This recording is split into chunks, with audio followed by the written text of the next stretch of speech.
Imagine करने की कोशिश कीजिए, मुंबई के दलाल स्ट्रीट में एक आदमी है जो 40 साल से इन्वेस्ट कर रहा है, जिसके पास थाउजेंड्स ऑफ करोड़ का पोर्टफोलियो है, लेकिन उसकी बहुत ही कम फोटोज एग्जिस्ट करती है इंटरनेट पे। ये आदमी मीडिया से इतना बचता है कि लोग इसे ब्रिजिट बैडो ऑफ स्टॉक मार्केट कहते हैं। और सबसे इंटरेस्टिंग बात देखी गई कि जब ये आदमी कोई स्टॉक बाय करता है, वो स्टॉक लॉन्ग टर्म में अच्छे रिटर्न्स देते हैं। इसका नाम है निमिष शाह। और आज मैं आपको बताऊंगा कि कैसे एक ऑर्डिनरी कॉमर्स ग्रेजुएट ने अपने पापा से एक परमिशन लेकर इंडिया मोस्ट मिस्टीरियस बिलियनर बन गया।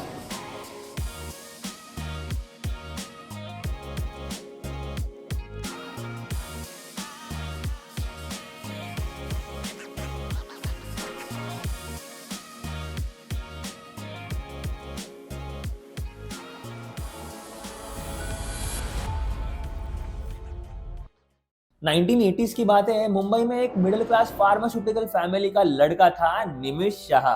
पापा का बिजनेस था। नेचुरल एक्सपेक्टेशंस थी कि बेटा फैमिली बिजनेस संभालेगा, लेकिन डेस्टिनी का खेल देखो। फैक्ट्री में लेबर स्ट्राइक हो गया, प्रोडक्शन बंद हो गया। और फिर एक 23 साल का लड़का अपने पापा के सामने जाकर कहता है, पापा मैं स्टॉक मार्केट में ट्राई करना चाहता हूँ। इमेजिन कीजिए उस टाइम का सिनेरियो। 1980s में स्टॉक मार्केट मतलब गैम्बलिंग। पापा ना बोल सकते थे, बट डेस्टिनी की बात है, उन्होंने हाँ कर दिया। और ये डिसीजन ने चेंज कर दिया निमिष की लाइफ को। दलाल स्ट्रीट पहुंचते ही निमिष को मिला एक मेंटर, मनु मानेक, जिसको लोग ब्लैक कोबरा कहते थे। ये वो बंदा है जिसने रिलायंस इंडस्ट्री के against legendary short selling battle किया था। मनु मानेक ने निमिष को सिखाया कॉन्ट्रारियन थिंकिंग। जब सब लोग डर रहे हो तब बाय करो, जब सब यूफोरिक है तब केयरफुल रहो। और यहाँ पे आता है एक इंटरेस्टिंग ट्विस्ट। उस टाइम निमिष की दोस्ती हो गई राकेश झुनझुनवाला और राधा किशन दमानी से। तीन फ्रेंड्स, एक ही ड्रीम, स्टॉक मार्केट में नाम कमाना। लेकिन निमिष की अप्रोच बिल्कुल अलग थी। वो नंबर्स में बिलीव करता था, रिसर्च में बिलीव करता था। 1984 में निमिष और उसके दोस्त मानेक भंसाली ने स्टार्ट किया इनैम सिक्योरिटीज। नाम कैसे पड़ा? सिंपल, एन और एम के इनिशियल से हुआ इनैम। लेकिन ये ऑर्डिनरी ब्रोकरेज नहीं था। निमिष प्रोफेशनली इक्विटी में बिलीव करता था। तब इंफॉर्मेशन स्कार्स थी, तो ये लोग एक्चुअल फैक्ट्रीज विजिट करते थे, मैनेजमेंट से मिलते थे, बैलेंस शीट घोट घोट कर पढ़ते थे। और फिर 1993 में something historic happens. Enam manages Infosys IPO. अब वही इन्फोसिस जो आज ब्लू चिप है। तब कोई जानता भी नहीं था इसे। इश्यू बैरली सक्सेसफुल हुआ, बट निमिष की विजन देखो।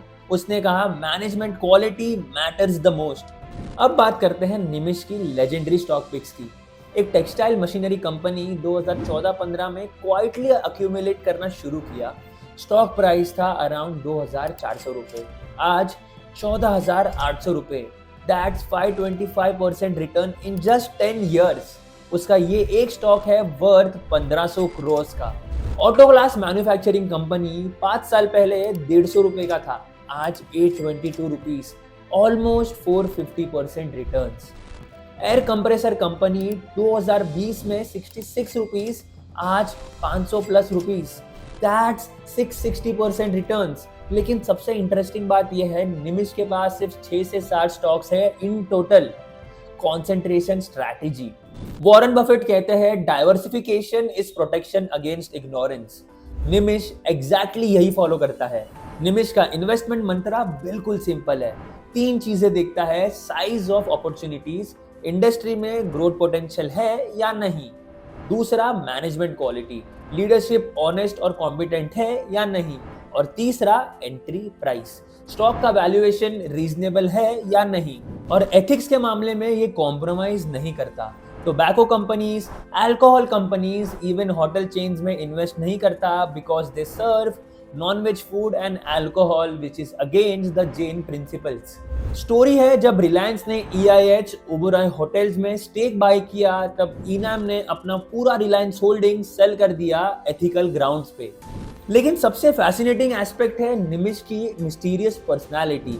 15 साल तक no media interviews, extreme rare photographs. 2010 में जब इनाम का बिजनेस एक्सिस बैंक को 2067 करोड़ में सेल किया, तब प्रेस कॉन्फ्रेंस में अपीयर भी नहीं हुआ। स्पिरिचुअलिटी फॉलो करता है, विपासना मेडिटेशन करता है, ऑफिस 8:15 AM पहुंच जाता है, 3 PM घर चला जाता है फैमिली के साथ टाइम स्पेंड करने।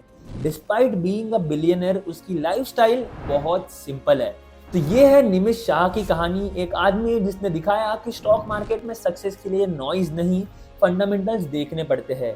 पेशेंस, रिसर्च और प्रिंसिपल्स, यही है रियल वेल्थ क्रिएशन का फॉर्मूला।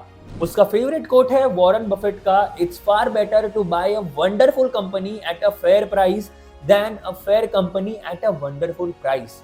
और शायद इसीलिए ही लोग कहते हैं कि निमिष शाह इंडिया का रियल वॉरेन बफेट है।